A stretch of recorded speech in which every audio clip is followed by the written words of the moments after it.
네, 만나서 반갑습니다. 저는 광주 동북교회에서 주님을 섬기고 있는 이선진 형제라고 합니다. 송영길 형제님께서 너무 이렇게 부담을 확 주셔가지고 제가 종종 얼굴이 자주 빨개지거든요. 홍조증이 좀 있어서 이해해 주시기 바라고, 오늘 비도 살짝 오는데 비가 오니까 오히려 더 마음이 차분해지는 것 같습니다. 주말인데 하나님의 말씀을 사모하셔서 이렇게 한 자리에 우리가 모일 수 있다는 것이 우리가 하나님께 축복을 받았다는 증거이고 또 은혜의 자리가 아닌가 싶고, 모쪼록 오늘 이 시간들을 통해서 다윗이라는 인물에 대해서 더 깊이 이해하실 뿐만 아니라 이 다윗을 통해서 또 우리에게 하나님께서 주시는 교훈들을 얻어 가시는 복된 자리가 되기를 소망합니다. 네, 그럼 시작하겠습니다. 제가 타이틀을 문제적 남자 다윗 이렇게 한번 붙여봤는데요. 모 프로그램 제목이기도 하잖아요, 그죠? 네, 근데 제가 이렇게 제목을 붙인 건 다윗이 좀 트러블 메이커로서의 문제적 남자가 아니라 항상 이슈 메이커였다, 항상 이슈의 중심에 있었다라는 그런 의미에서 이렇게 좀 제목을 붙여봤습니다. 보시면 오늘 크게 이제 6시간으로 말씀을 전하게 될 건데, 1번부터 6번까지 보시는 바와 같은 차례대로 말씀을 진행을 하고자 합니다. 그래서 우리가 이번 교사 세미나의 주제가 성경 인물 종단 연구거든요. 뭐 이렇게 흔히 들으시는 그런 단어는 아닐 텐데, 종단 연구를 하면 한 인물의 출생부터 죽음까지 그의 모든 삶을 전생애를 살펴보면서 그 안에서 어떤 그 사람에 대해서 탐구하고 또 의미와 교훈들을 알아가는 그와 같은 연구를 말합니다. 그래서 오늘 1번부터 6번까지의 차례를 통해서 다윗이라는 인물이 도대체 어떤 인물이며 우리에게 오늘날 시사하는 바는 무엇인가를 좀 같이 생각을 해봤으면 좋겠습니다. 첫 번째 시간으로 다윗의 출생과 배경에 대해서 알아보겠습니다. 한쪽에는 성경책을 이렇게 펴주시면 좋겠습니다. 성경책은 사무엘상 16장부터 시작이 되고 있거든요. 한쪽에는 성경책을 펴시고, 다른 한쪽에는 오늘 나누어 드린 교재를 펴시고, 손가락에는 펜을 드시고 이렇게 준비된 마음으로 같이 말씀을 들었으면 좋겠고요. 실은 저는 스피커의 역할을 하기 때문에 저도 이 시간 전하면서 주님께서 주시는 말씀을 함께 듣고자 하는 마음으로 여기 앉아 있습니다. 다윗에 대해서 다루고 있는 성경은 상당히 성경 안에서 분량이 많이 차지하고 있는데, 크게 보면 사무엘상하와 열왕기상 조금 하고 그다음에 역대상이 나옵니다. 근데 사무엘상의 서술이 먼저 하나 제가 밝히고 가야 될 것이, 꼭 시간적인 서술의 원칙을 따라서 가지는 않는다는 것입니다. 무슨 얘기냐?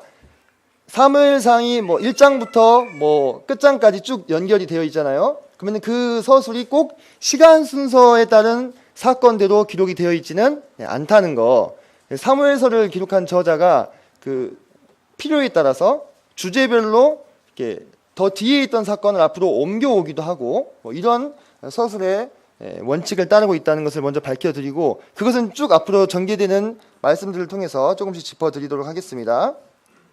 자, 보시면 다윗이 출생에서부터 죽음까지 그의 모든 생애를 알아보게 될 것이고, 그가 어떻게 성장해서 이스라엘에 드러났고 어떤 시련을 거쳐서 왕위에 오르고 전성기를 맞이하다가 잘 아시는 이 다윗의 범죄로 인해서 쇠퇴기를 맞이하게 되고 그의 말년이 어떻게 되는가까지를 살펴보도록 하겠습니다.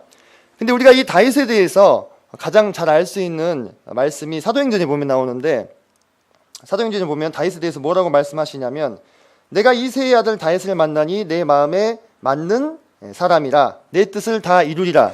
하나님께서 다윗에 대해서 평가하신 것이거든요. 근데 뭐라고 평가하시냐면 내 마음에 다 맞는 사람, 이렇게 평가를 하셔요. 이런 평가를 받은 인물이 성경에 별로 흔치 않죠. 그래서 우리가 이 다윗이라는 인물에 대해서 쭉 그의 생애를 고찰해 보는 것이 무척이나 의미가 있다. 어찌해서 이 사람은 하나님의 마음에 맞는 사람이라는 평가를 얻게 되었는가? 우리 모두가 그런 어떤 평가를 하나님으로부터 듣고 싶은 그런 마음의 소원이 있지 않습니까? 네, 그래서 오늘 우리의 이 연구가 무척 의미가 있다라는 생각을 먼저 해보게 됩니다. 자, 다윗이라는 해가 뜨고 있습니다.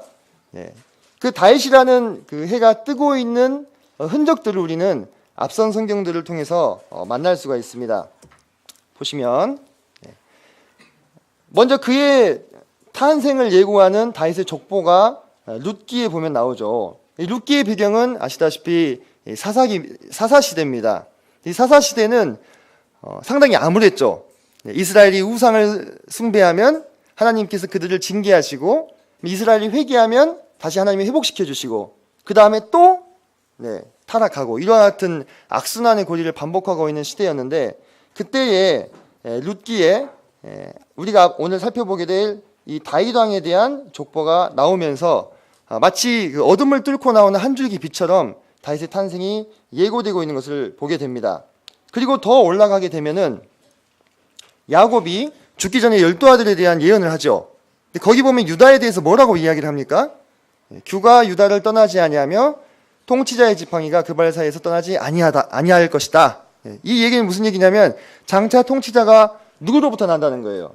유다로부터 난다라고 하는 거죠. 더 위로 따라 올라가면 누가 나오겠습니까? 이삭이 나오고, 우리가 알고 있는 아브라함이 나오고, 또 셈이 나오고, 그죠? 아담이 나오고, 하나님이 나오시죠. 그죠? 그래서 하나님으로부터 시작된 이 놀라운 역사의 계보가 이제 비로소 더 밝히 그 빛을 비추면서 사람들의 시선 앞에 드러나게 될 것을 예고하고 있는 것을 우리가 룻기를 통해서 또 창세기에서 발견을 할 수가 있겠습니다.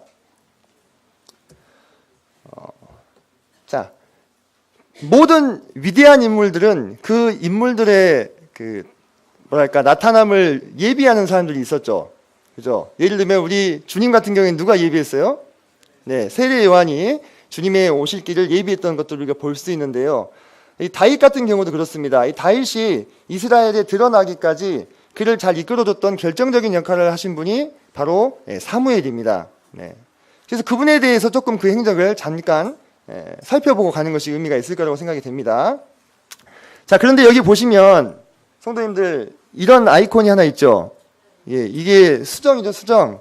이 수정 아이콘이 붙어 있는 거는 여러분이 받은 이 교재하고 지금 보시는 PPT 사이에 뭔가 조금 바뀐 것이 있다는 그런 의미입니다. 그래서 PPT를 보실 때 참고하시고, 왜 우리 책에는 없는데 저긴 있네? 그러면 그 사이에 강사가 변심했구나 이렇게 생각을 하시면 되겠습니다. 그래서 바뀐 것이 있겠거니 하고 봐주시기를 부탁을 드립니다. 자, 우리의 그 사무엘을 따라가는 여정에 가장 중요한 장소 중에 하나가 바로 실로죠. 실로는 성막과 언약궤가 머물렀던 곳으로서 여기서 엘리 제사장과 사무엘이 처음으로 등장합니다. 사무엘은 어떻게 얻게 된 아들입니까? 한나가 정말 눈물의 기도를 통해서 사무엘이라는 귀한 아들을 얻게 됐죠. 그죠? 그래서 한나의 기도로 말미암아서 사무엘이 태어나게 되고, 그 사무엘로 인해서 이스라엘이 구원을 받고 우리가 앞서 살폈던 한 줄기 빛인 다윗의 등장이 준비되어지고 있는 것들을 보게 됩니다. 무슨 얘기를 드리고 싶은 것이냐면, 우리가 위대한 인물 또는 하나님의 위대한 역사는 하루아침에 이루어지지 않는다는 것이죠. 로마는 하루아침에 이루어지지 않았다는 말이 있잖아요. 그죠? 그래서 위대한 교회, 위대한 부흥, 위대한 역사, 이것은 하루아침에 갑자기 이루어나는 것이 아니라는 것입니다. 여기 모여 계시는 성도님들 각각 처해 계시는 지역교회에서도 나름대로 부흥을 많이 소망하시고 또 기도하실 것입니다. 그러한 것들이 우리에게 찾아오기까지 그것을 준비하고 기도하고 예비하고 교육하고 우리가 오늘 모여서 함께 공부하고 있는 것처럼요. 이러한 모든 일련의 과정들을 통해서 결국 다윗이라는 그 한 인물이 하나님 앞에 크게 드러나서 쓰임을 받는 역사를 볼 수 있다는 것이죠. 안타깝게도 이 블레셋은 이 실로는 블레셋의 침공을 통해서 모두 불타버리고 맙니다. 우리가 주지하다시피 홈리와 비느하스가 하나님의 언약궤까지 가지고 나가서 싸웠던 아벡 전투에서 패배하게 되죠. 실로가 부서졌다는 얘기는 직접적으로 나오진 않지만 그 아벡 전투 이후에 블레셋이 족장의 길을 따라서 남하하면서 여기 있는 이 실로를 초토화시킨 것을 우리가 고고학적으로 지금도 발굴이 되고 있습니다. 자, 이렇게 여기가 지금 실로의 유적지인데요. 블레셋 침공 때 불탔던 흔적들, 또 뭐 화살촉 같은 무기들도 여기서 발굴이 됨으로써 이곳이 블레셋에 의해서 철저히 파괴된 사실을 우리가 확인할 수 있고, 엘리리 사장 이후에 이스라엘을 섬겼던 사무엘이 다시는 실로로 가서 섬기지 않죠. 라마라고 하는 고을에서 이스라엘을 다스리는 것으로 보았을 때도 실로는 사실상 성소로서의 역할을 상실했던 것을 우리가 확인할 수가 있습니다. 자, 여기는 이제 기브온 산당 또는 나비 사무엘이라고 불리우는 곳입니다. 솔로몬이 일천 번제를 드리기도 했던 곳이죠. 예루살렘 북서쪽 10km 정도에 있는데요. 이곳에 사무엘 선지자를 기념하는 가묘가 있습니다. 사실 성경 기록으로 봤을 때는 실제 장사된 곳은 라마인데, 이제 유대인들이 이곳에 사무엘 선지자를 기념하기 위해서 가묘를 이렇게 세워놨습니다. 그 안에 들어가면, 이 건물 안에 들어가면은 이제 이런 식으로 사람들이 사무엘의 가묘 앞에서 기도도 하고, 이 보이지 않는 뒷부분에서는 또 토라를 계속 공부를 하고 있어요. 그래서 지금도 사무엘을 유대인들이 존경하고 또 여기서 토라를 공부하고 그러한 장소로 사용이 되고 있는 곳입니다. 자, 다윗 가문의 족보를 잠깐 보도록 하겠습니다. 수정이 있으면 무슨 뜻이라고요? 네, PPT에 수정이 가해졌구나 이렇게 생각하시면 되겠습니다. 자, 다윗 가문의 족보를 보면은 이제 이곳은 룻기에 나오는 기록이고요. 그 위에 쭉 올라가서 유다로부터 시작이 됩니다. 그 위에도 뭐 야곱과 이삭과 아브라함은 굳이 다루지 않아도 잘 아시니까. 근데 우리가 다윗 가문의 이 족보를 보면은 썩 그렇게 드러내 놓을 만한 자랑스러운 그런 족보는 아니죠. 네, 우리도 족보가 있지 않습니까? 전 세계에 족보가 있는 민족이 두 민족이라 그래요. 우리나라 사람들하고 유대 민족하고. 근데 우리도 조상님 중에서 좀 유명한 분이 있으면 누구누구의 몇 대 손이다 이렇게 자랑스럽게 자신의 족보를 드러내지 않습니까? 근데 다윗은 보시면 아시겠지만 이 다말이라는 분은 시아버지와의 근친 관계를 통해서 다윗의 조상이 됐던 베레스를 출생을 하게 됩니다. 그리고 여기 살몬과 결혼한 라합은 여리고의 기생 출신입니다. 기생은요 아주 순화된 표현이고 실은 좀 창녀라는 표현이 더 적합한 뜻인데, 그때 당시 라합이 거주하고 있었던 여인숙의 여주인으로도 나옵니다. 근데 그때 당시 여인숙이라고 하는 곳은 이 잠자리만 제공하는 곳이 아니었어요. 여인숙에서는 잠자리도 제공할 뿐만 아니라 그 여인숙의 주인이 몸도 파는 그러한 곳이었습니다. 근데 그런 출신으로서 어떻게 보면 다윗 왕의 계보에 자신의 이름을 올렸던 것이죠. 믿음 하나로. 그리고 이제 다윗의 증조모 되시는 룻은 어디 출신이었습니까? 모압 출신이죠. 모압 출신. 모압은 롯의 두 딸이 낳은 모압과 암몬 족속 중에 한 곳이죠. 그죠? 영원히 여호와의 회중 가운데 들지 못하리라고 저주를 받았던 민족인데, 그 민족 출신인 룻이 당당하게 다윗의 계보 안에 자신의 이름을 지금 올려놓고 있습니다. 그래서 이런 것은 우리에게 무엇을 보여주느냐면, 실은 다윗은 앞으로도 쭉 살펴보게 되겠지만 장차 오시게 될 메시아의 예표죠. 그죠? 메시아의 모형이 되었습니다. 근데 그 메시아의 모형이 된 다윗의 계보가 그리 썩 떳떳하지는 않다는 것입니다. 이것은 무엇이냐면, 우리에게 구원으로 주신 메시아의 예표된 다윗이 그의 어떤 당당함이나 또는 그의 어떤 의로움이나 또는 그의 훌륭함으로 메시아의 예표가 된 것이 아니라 전적으로 누구의 은혜로서? 하나님의 은혜로서 메시아의 계보 위에 자신의 이름을 올리게 되고 예표가 되었다라는 것을 우리에게 보여주시기 위한 것입니다.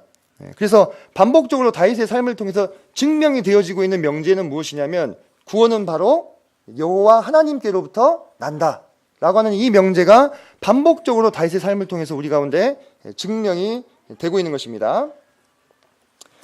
자, 다윗은 역사적인 인물인가에 대해서 많은 논란이 있어 왔습니다. 왜냐하면 이게 논란이 됐다는 것 자체만 하더라도 다윗의 비중이 아주 큰 인물이라는 걸 우리가 알 수가 있죠.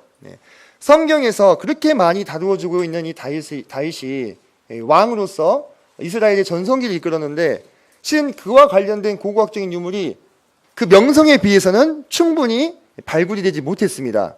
그래서 어떤 이제 세속적인 학자들은 다윗은 이스라엘 민족이 자신들의 민족적인 어떤 자부심을 고취하기 위해서 만들어낸 허구적인 인물이다. 이런 평가를 들을 정도로 다윗의 역사성에 대해서 좀 논란이 많았는데요. 1993년도에 이 텔단이라고 하는 곳에서 발굴된 유물에 이게 아람왕 하사엘의 석비입니다. 기념비. 이걸 이렇게 옮겨 쓴 게 이거고, 잘 보이시는지 모르겠는데 여기 보면 파란 글씨로 써져 있는 부분이 이스라엘의 왕이라는 곳이고요. 이 빨간 글씨 부분이 바로 다윗 왕과라는 뜻입니다.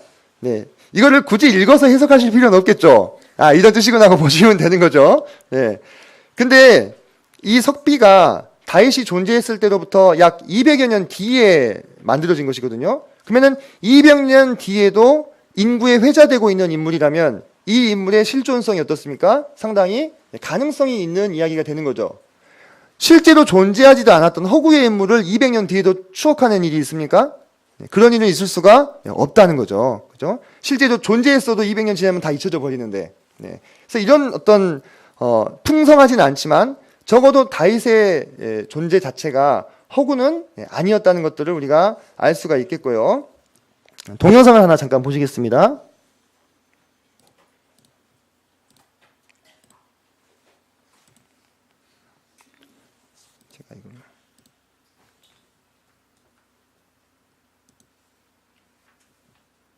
다윗과 골리앗의 이야기는 성경을 읽으면서 자란 기독교인이나 유대인들에게는 잘 알려진 이야기지만 전 세계 많은 고고학자들에게는 실존의 인물이 아닌 전설의 주인공으로 여겨져 왔습니다. 그 이유는 최근까지 다윗 왕에 대한 직접적인 고고학적 증거가 발견되지 않았기 때문입니다. 그러나 2006년 예루살렘 남서쪽 30km 지점에 위치한 엘라 골짜기, 즉 다윗과 골리앗의 전투 지역으로 추정되고 있는 장소 부근 언덕에서 다윗 왕 시대로 추정되는 도시 히르벳 키아파가 발견돼 다윗 왕의 역사적 실존 인물임을 증명하는데 한 걸음 더 다가섰습니다. 지난 7년 동안 히르벳 키아파에서 발굴된 유물들은 최근 예루살렘 성경 박물관에서 다윗과 골리앗의 골짜기라는 이름으로 최초로 공개됐습니다. The excavations that were done there over the last number of years found incredible evidence that dates the city to the time of the early days of King David, to the time when the Bible tells us that the battle between David and Goliath took place. It says that the battle took place at a place called Ephes Damim between the cities of Azekah and Soho. And this city is right between the two of them. 히르벳 키아파 발굴은 히브리 대학교 고고학 교수 조셉 가핑겔의 발굴단에 의해 이루어졌으며 발견된 올리브 씨앗의 탄소 연대 측정 결과 기원전 10세기에서 11세기 다윗 시대의 도시와 유물들임이 밝혀졌습니다. 또한 도시 구조와 동물들의 유골 분석을 통해 블레셋이나 가나안이 아닌 남유다 왕국의 요새로 추정하고 있습니다. 네, 여기까지 보겠습니다. 자, 이와 같은 고고학이 발달하면서 다윗과 관련된 어떤 증거들이 속속들이 발견이 되면서 우리가 확신할 수 있는 것은 다윗이 실존적인 인물이며 하나님을 경험하고 그분의 능력을 나타내는 도구로서 쓰임받았던 인물이었다라는 것을 우리가 확증할 수가 있는 거죠. 사실 뭐 여기에 모여 계신 분들 중에서 다윗의 실존성에 대해서 뭐 의심을 하시는 분들은 없겠지만 한번 우리가 이렇게 짚고 가면 또 그런 부분에 대해서 의문을 제기하는 분들에게 확실한 증거를 또 제시할 수 있을 거라고 생각이 됩니다. 자, 다윗의 프로필을 잠깐 좀 살피고 가겠습니다. 자, 잘 아시다시피 앞에서 살펴본 것처럼 유다 지파이고 베들레헴에서 출생했습니다. 성경에 직간접적으로 약 900번 이상 인용이 되고 있는데 앞서 다루어졌던 아브라함과 모세보다도 더 많이 성경에 인용이 되었던 사람입니다. 그는 이세의 8번째 아들이었고요. 이제 역대상에는 7번째 아들이라고 나옵니다. 그런 것들 설명을 좀 드리겠습니다. 어렸을 때부터 목동으로 일했고 사자와 곰을 때려잡았다. 이런 기록들이 나오는데 믿어지십니까? 그냥 그렇겠거니 하고 보셨죠. 네. 그리고 수금 예언주에 탁월한 그러한 모습을 보여줬습니다. 자, 이곳이 베들레헴 전경입니다. 저희가 올해 초에 이스라엘을 또 갈 수 있는 기회가 있어가지고 또 이렇게 촬영을 해왔는데, 우리가 이제 보아스의 이야기라든지 또는 이삭 죽기 같은 이야기를 보면서 베들레헴이라는 곳에 대해서 느끼는 어떤 우리식의 이미지는 예를 들면 뭐 나주평화 같이 이렇게 쭉 펼쳐져 있는 그러한 평원을 이렇게 많이 상상들을 하시는데요. 실제로 현장을 가서 보면은 이 이스라엘과 예루살렘 지역은 산악 지형이거든요. 그래서 우리 나주평화 같이 쭉 펼쳐져 있는 곳보다는 이렇게 테라스식 밭, 쉽게 얘기하면 계단식 농경을 더 많이 했던 것들을 알 수가 있습니다. 아마 다윗도 양을 치면서 여기 어딘가를 좀 거닐지 않았을까 싶은 생각이 듭니다. 그리고 베들레헴에는 예수님의 탄생을 기념하는 교회도 있습니다. 그래서 메시아 대신 예수 그리스도에 예표된 다윗과 예수님은 동양 사람입니다. 두 분이 다 베들레헴에서 태어나셨습니다. 다윗의 출생에 대해서 그러면 좀 알아보도록 하겠습니다. 재밌는 것이 다윗의 출생에 대해서 성경에는 구체적으로 어떤 언급이 없습니다. 그 유명한 다윗인데 왜 그럴까? 우리가 대부분의 건국 이야기를 읽어보면은 거창하고 남다른 뭐가 있습니까? 창업자의 탄생 비화가 있죠. 뭐 예를 들면 뭐 아래에서 태어났다는 등, 그죠? 하늘에서 내려왔다는 등, 뭐 고음이랑 결혼해가지고 얘기를 놔버리고. 왜 그러냐면 그 나라를 만든 사람은 뭔가 보통 사람들과는 남다른 스토리가 있어야 한다는 거죠. 그렇게 해서 신격화를 시키는 거예요. 근데 재밌는 것은 그 위대한 이스라엘 왕국을 시작했던 다윗에 대해서는 출생에 대해서 자세한 이야기가 나오지 않고 있습니다. 제가 오늘 이 자리에서 좀 한 가지 가능성을 제시하기를 원하는데, 성도님들이 뭐? 내가 아는 다윗은 그렇지 않은데 이렇게 생각하실 수도 있겠는데, 어디까지나 가능성의 영역임을 주지하시고 들어주시면 좋겠습니다. 결론부터 말하자면 다윗이 우리식으로 치면 서자였을 가능성에 대해서 제가 말씀을 좀 드리고자 합니다. 좀 더 정확하게는 계대 결혼법이죠. 우리가 룻기에서도 보면 보아스가 룻과 결혼해가지고 아이를 낳아서 그 대를 잇게 하잖아요. 그와 같은 가능성이 다윗에게 있다는 겁니다. 자, 보시면 다윗을 낳았으며 그들의 자매는 스루야와 아비가일이라 이렇게 나옵니다. 그죠? 근데 스루야와 아비가일이 누구냐면 사무엘하 17장 25절을 보시면 재밌는 기록이 있습니다.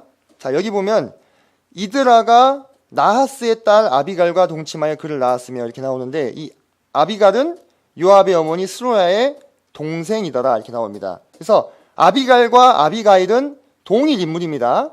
외국어니까 이렇게도 되는 거예요. 그래서 아비갈과 스루야의 근데 아버지가 누구로 나와요? 나하스로 나와요. 나하스. 근데 앞에서는 뭐로 나옵니까? 이새의 딸로 나오지 않습니까? 그죠? 그래서 여기서 우리가 추정해 볼 수 있는 정황이 무엇이냐면, 나하스는 이새와 형제였는데 스루야와 아비가일을 낳아놓고 아들을 낳지 못하고 죽은 거예요. 그래서 누가 대신 결혼해 주신 겁니까? 이새가 이제 그 스루야와 아비가일의 어머니와 결혼해서 낳은 아들이 누구다? 다윗일 가능성이 있다고 보는 것입니다. 계대 결혼법에 의해서. 자, 단순히 추정이 아니라 성경 속의 여러 가지 정황들을 우리가 확인을 해볼 수가 있는데요. 먼저 사무엘가의 제사 자리에 이새는 자신의 7 아들을 부르지만 굳이 누구는 부르지 않아요. 다윗은 부르지 않습니다. 그러면 다윗은 양을 쳐야 됐잖아요 라고 생각하실 수도 있겠지만, 제가 만약에 이새라면요, 양을 다 우리간에 집어넣어 놓고서라도 다윗을 불러오겠어요. 당대에 유명하고 영적인 지도자였던 사무엘 앞에서 자신의 아들들을 인사시킬 수 있는 기회인데 아무 때나 오는 기회가 아니죠. 자신의 친아들이었다면 그렇게 하지 않았을까 싶은 생각들이 들고, 또 형들에게 음식을 전달해주는 심부름을 굳이 막내인 다윗에게 시킵니다. 잘 생각해 보세요. 다윗은 8형제 중 막내입니다. 그죠? 그 중에 몇 명이 지금 전쟁터에 나가 있어요? 3명이 나가 있습니다. 그럼 다윗 빼고도 형이 몇 명 남았습니까? 4명이 남아있죠. 그러면 왜 형을 4명이나 두고 굳이 막내인 다윗을 시킬 것인가? 이게 좀 한국적인 정서를 대입했다고 보실 수도 있겠는데, 제가 2세의 입장이라면 좀 더 큰 형들을 보내겠어요. 그 위험한 전쟁터에 무슨 일이 일어날지도 모르는데 막내 아들을 그냥 보낸단 말이에요. 그리고 들려보낸 짐도 작은 양이 아닙니다. 볶음국식 한 해밤에 22kg가 넘습니다. 거기에 빵 10덩이, 치즈 10덩이를 막둥이한테 들려서, 자, 전장터에서 싸움 열심히 하고 있는 형들에게 주고 오너라 얘기하는 것이 쉽지는 않다는 것입니다. 그리고 이 전쟁터에 나타난 다윗을 본 이 큰형이 대하는 것이 무척 의아합니다. 이제 우리 개역개정은 상당히 그 신사적으로 번역이 돼 있고 공동 번역을 보면은 이렇게 나와요. 이 건방진 못된 녀석, 네, 막내 동생에게 이렇게 얘기합니다. 그리고 몇 마리 안 되는 양새끼는 누구에게 맡겼지? 다윗이 하는 일을 어떻게 하고 있어요? 무척이나 폄하하고 있어요. 실은 다윗은 이 엘리압의 표현을 빌리자면 이 양새끼 지키려고 목숨 걸고 사자와 곰과 싸우고 있는데, 네, 그렇게 다윗을 무시하고 폄하하는 이런 정황들이 그 둘 사이의 대화에서 발견이 되고 있는 것입니다. 자기 먹을 거 주려고 찾아왔잖아요. 먼 길을 걸어가지고. 그러면은 저 같으면은 안쓰러워서라도 이렇게 얘기 못 할 것 같은데 이렇게 얘기를 하고 있습니다.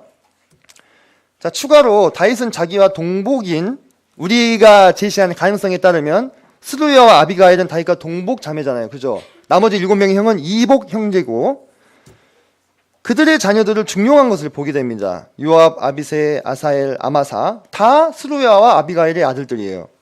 그럼 자기 형이 7이나 있는데 그 형들의 자녀들을 중용했다는 기록은 찾아보기가 무척이나 힘들다는 것이죠. 네. 그 고대 사회에서는 능력이 있다고 꼭 중용받는 것이 아니었죠. 그때는 거의 친족 또는 혈족 중심으로 중요한 자리들을 맡겼습니다. 네. 이런 데서도 우리가 좀 생각해 볼 것이 있고 다윗의 시편이 아주 그 의미심장합니다. 내 부모는 나를 버렸으나 또 내가 나의 형제에게는 객이 되고 나의 어머니의 자녀에게는 낯선 사람이 되었다. 여러분 이런 것들을 다윗이 시편을 지으면서 사용한 문학적 장치 정도로만 넘기실 수도 있겠는데요. 시를 한 편이라도 써보신 분들이라면 시가 그냥 그와 같은 허구적인 문학적 장치에 의존되어 있는 것이 아니라는 걸 이해하실 수 있죠. 시라는 것은 뭡니까? 시인의 직접적인 간접적인 경험이 어떻게 돼요? 투영이 되는 거예요. 그 시 속에. 그렇기 때문에 이러한 구절들을 통해서 만약에 제가 2세라면 이렇게 시를 지은 사실을 알면 되게 섭섭할 것 같아요. 다윗이 이렇게 시를 썼다는 걸 알면 자기를 버렸다고 하잖아요. 그죠? 네. 이런 것들을 통해서 우리는 다윗이 어렸을 때 천덕꾸러기를 샀을 가능성에 대해서 좀 생각을 해볼 수가 있겠고 그 뒤에 이어지는 그의 어떤 여성 편력적인 어떤 모습이라든지 또는 자녀 교육에 있어서 상당히 실패한 모습들을 보여줍니다. 이런 것들이 그의 어린 시절에 어떤 정서적인 결핍이 그 원인이 아니었을까라고 추정해 볼 수 있다는 것입니다. 저는 어디까지나 어떤 가능성을 여러분에게 제시하는 것입니다. 이것이다라고 얘기하는 것보다요. 참고하시기 바랍니다. 왜냐하면 다윗이 2세의 친아들이라는 얘기는 우리가 귀가 닳도록 많이 들어보셨잖아요. 새로운 가능성들을 한번 확인해보고 가시는 것도 나쁘지 않다고 생각이 됩니다. 제가 왜 이야기를 이렇게 장황하게 드렸느냐? 그러면 왜 다윗에게 그러한 환경이 허락되었을까라는 질문에 우리가 가서 닿아야 됩니다. 집에 들어가도 집이 편치가 않아요. 항상 천덕꾸러기로 자라고 눈치를 봐야 되는 상황입니다. 다윗에게는 어디가 더 편했겠습니까? 오히려 양들을 치는 그 광야와 들판이 더 그에게는 편안한 안식처가 될 수 있었다는 것이죠. 그러면서 그가 누구를 찾았겠습니까? 여호와 하나님과만 독대해서 그분으로부터 위로를 받고 그분과 더 깊이 교제하고 질고와 슬픔과 외로움을 아는 자로서 자랄 수 있는 환경을 주님께서 허락하심으로 우리가 앞서 봤던 것처럼 다윗이 내 마음에 합한 사람이 되어질 수 있도록 주님이 그와 같은 환경을 디자인하시지 않았을까라는 생각을 해보게 되는 것입니다.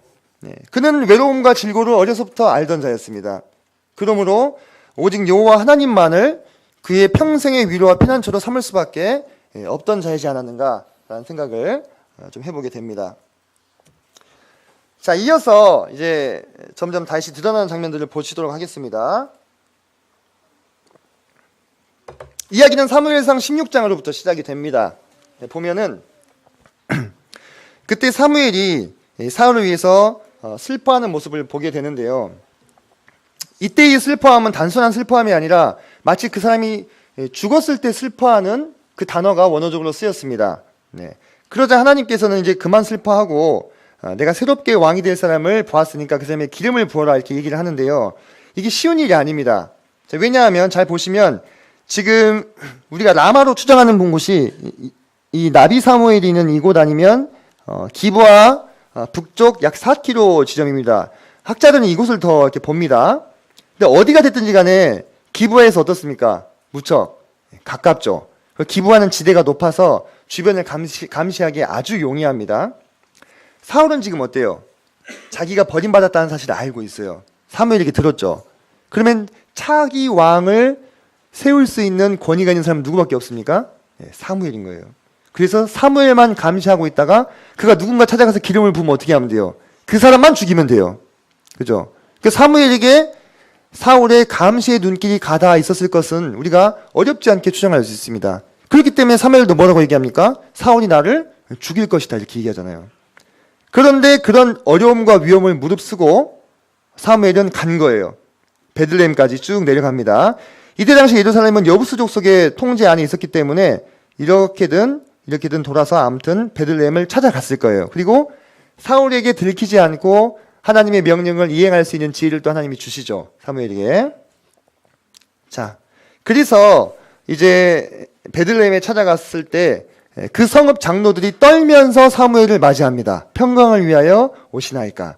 우리는 이 장면을 보면서 단순하게 성읍 장로들이 사무엘을 존경해서 이렇게 하는 것이 아니냐라고 생각하실 수 있는데 제가 앞서 말씀드렸던 배경을 들으시면 이해가 되시죠? 베들레헴에 있는 장로들도 지금 사무엘과 사울의 관계가 좋지 않다는 걸 알았을까요? 몰랐을까요?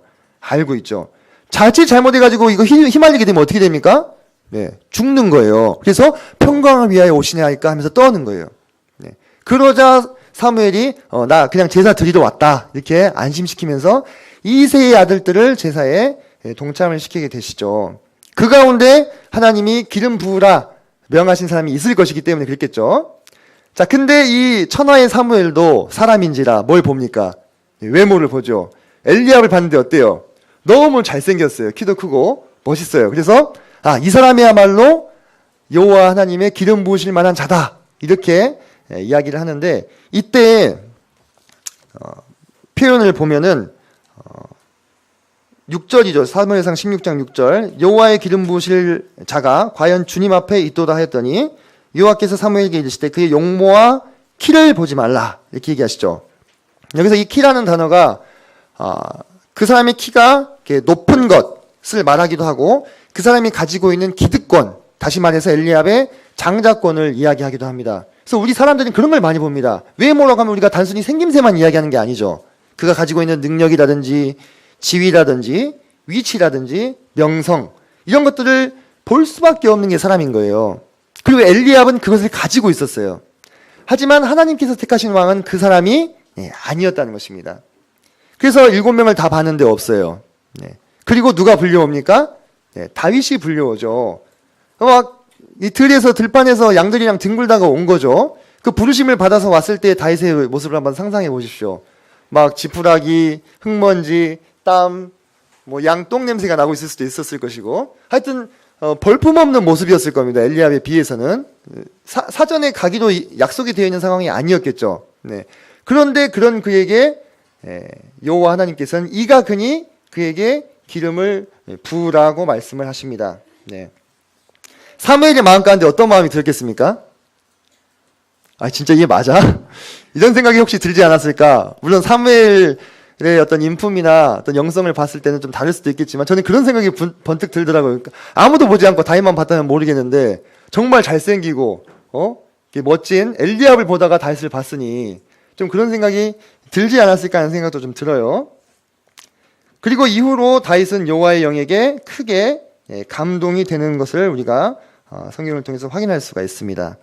자, 다윗이 양치기의 삶을 살았죠. 우리가 그 시편 23편으로 대표되는 양치기의 삶에 대해서 생각할 때 여호와는 나의 목자시니 내가 부족함이 없으리로다 하면서 뭔가 되게 목가적이고 평화로운 그런 어떤 배경을 떠올리실 수 있는데 사실상 실제 양치기들의 삶은 전혀 그것과는 달랐습니다. 일이 험했기 때문에 대부분 노예들을 사서 양치기를 시켰습니다. 그리고 맹수와 산적대의 위험에 항상 노출되어 있기 때문에 당대의 양치기들은 스스로 무장할 수밖에 없었어요. 그래서 시편 23편에 보면 주의 지팡이와 막대기가 나를 아니하시나이다 이렇게 나오죠. 이 두 가지가 같은 뜻을 두 번 반복한 게 아니라 쓰임새가 다릅니다. 여기 그림에 보시면 이게 지팡이입니다.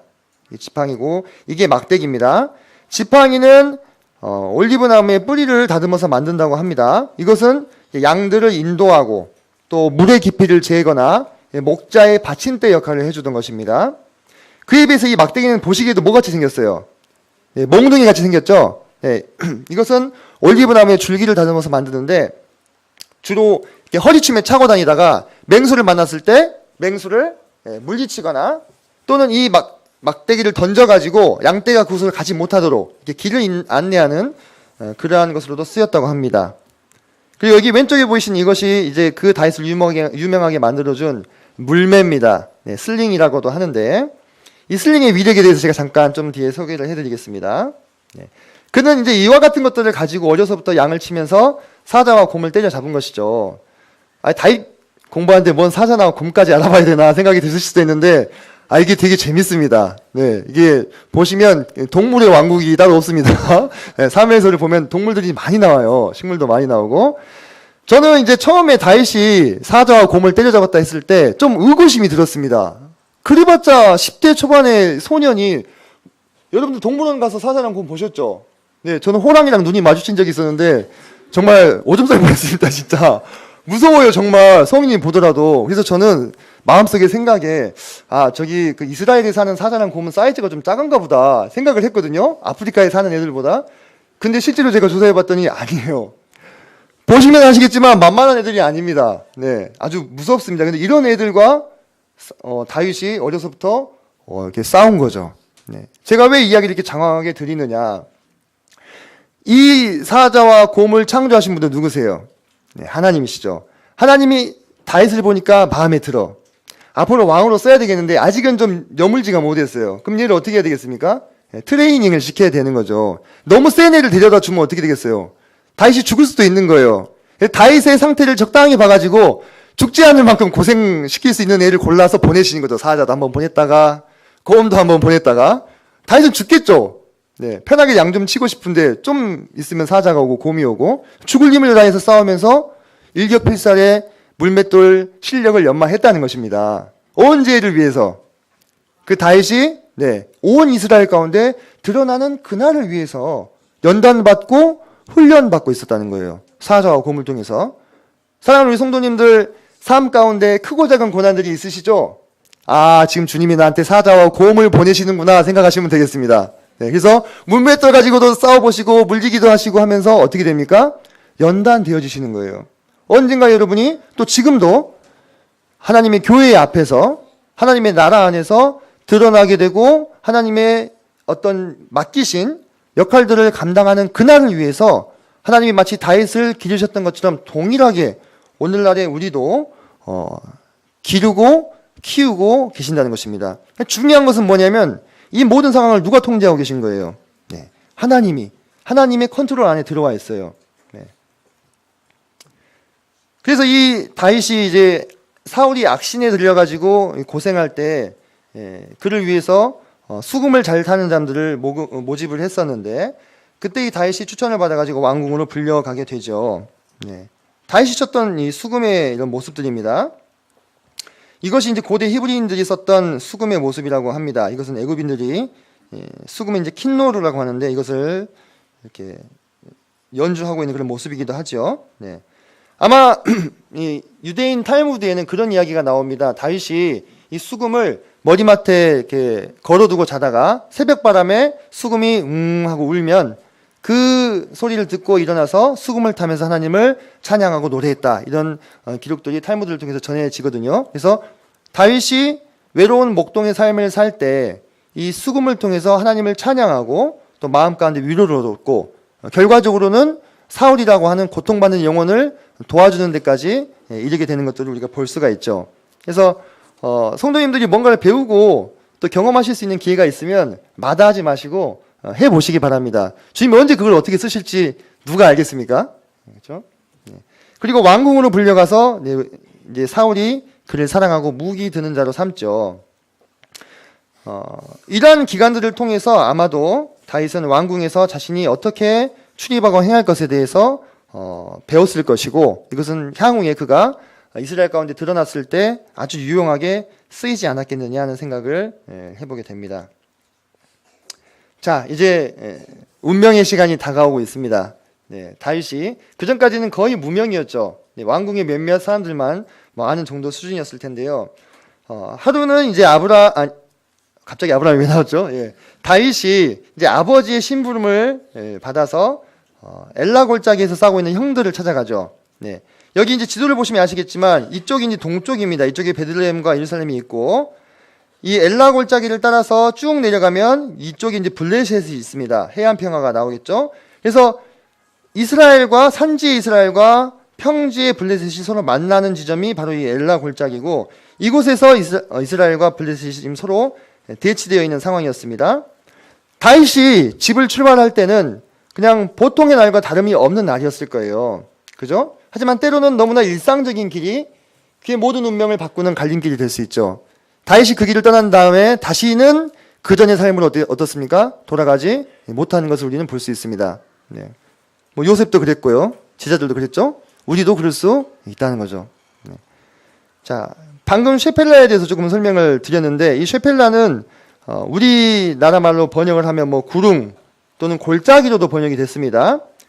크게 5개의 쉐펠라가 있는데 그 중에 오늘의 무대가 되는 곳은 바로 이 엘라 골짜기입니다.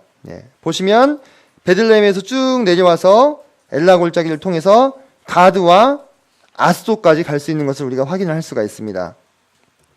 자, 이곳에서 다윗과 골리앗의 전투가 벌어지게 되는데요.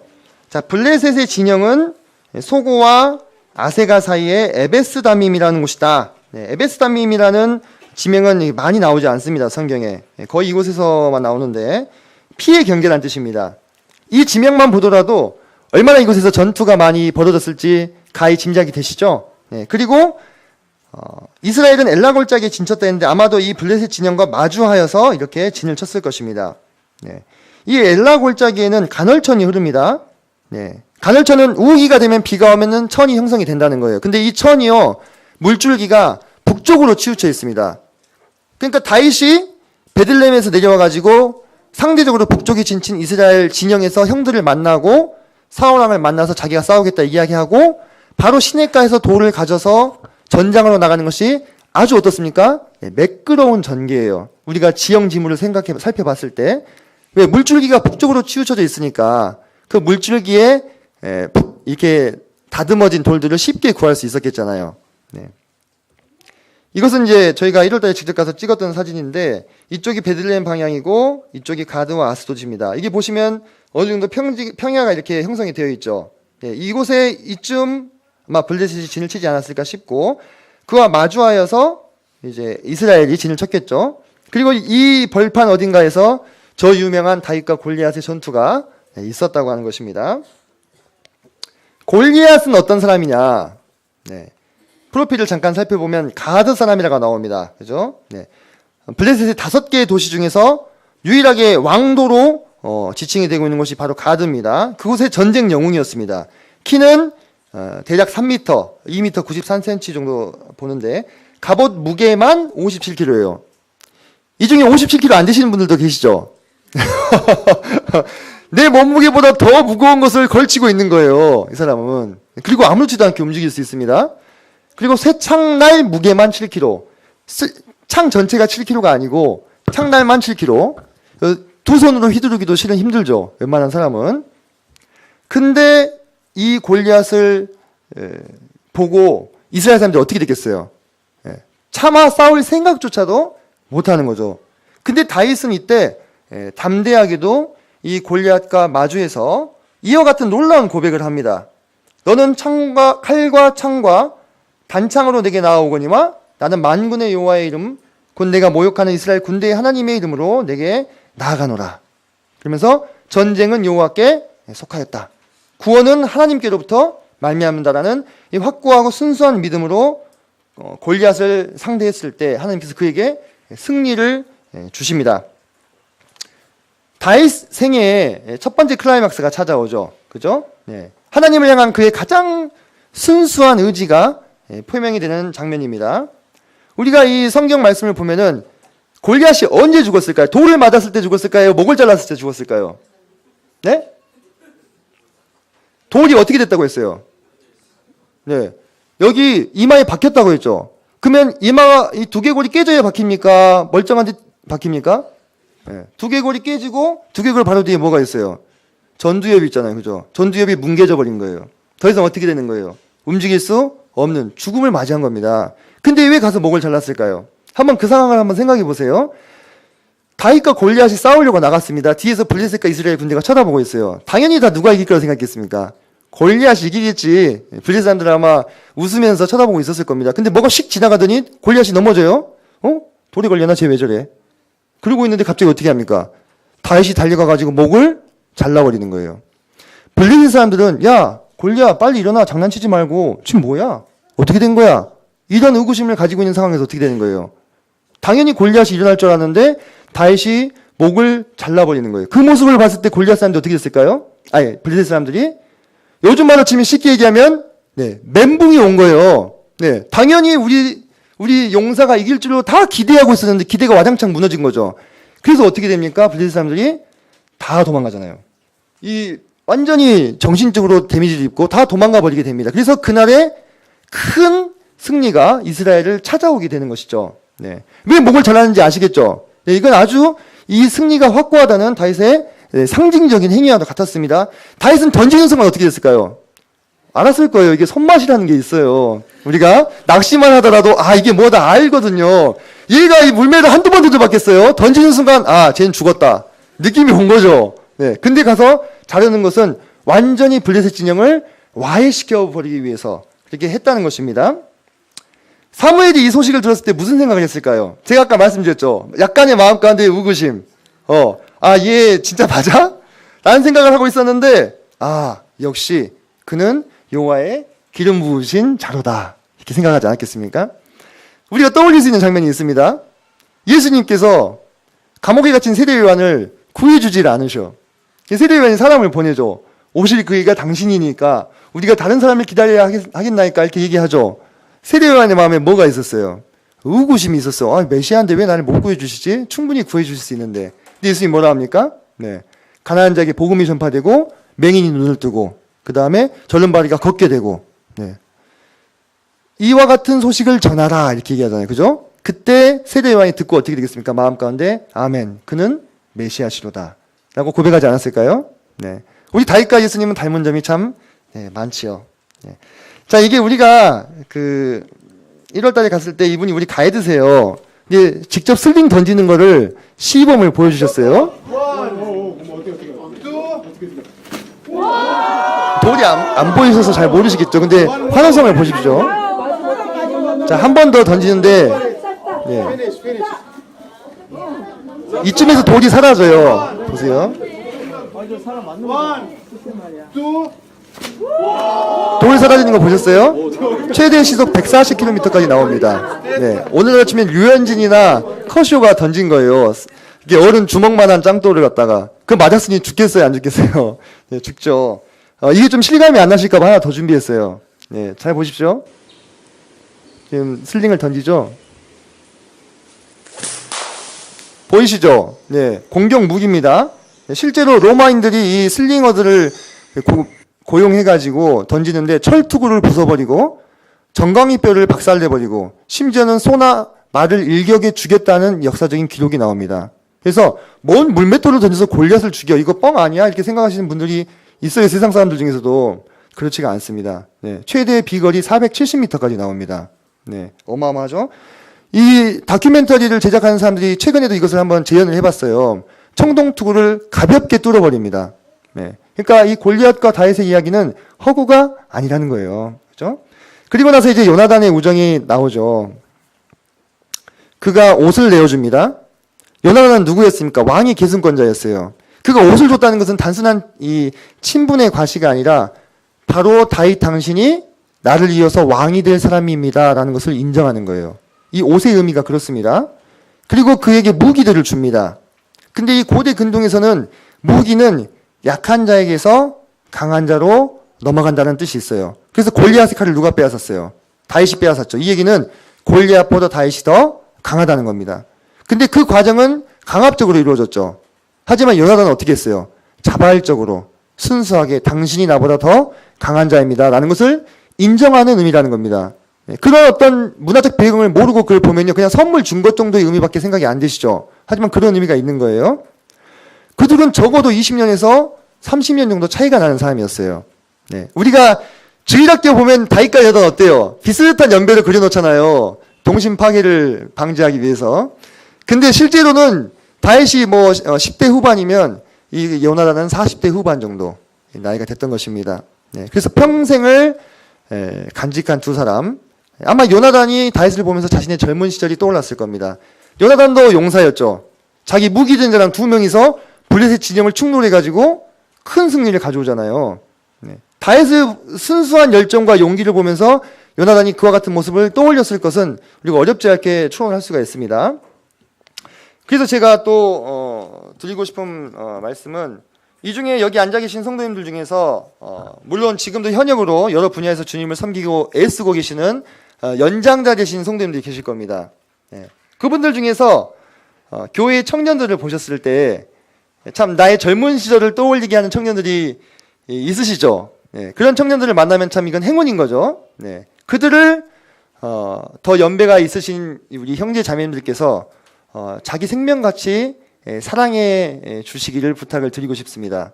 네. 요나단이 다윗을 자기 생명같이 사랑했을 때 다윗은 여러 번 목숨을 건졌고 이스라엘을 구원하는 자가 되었어요.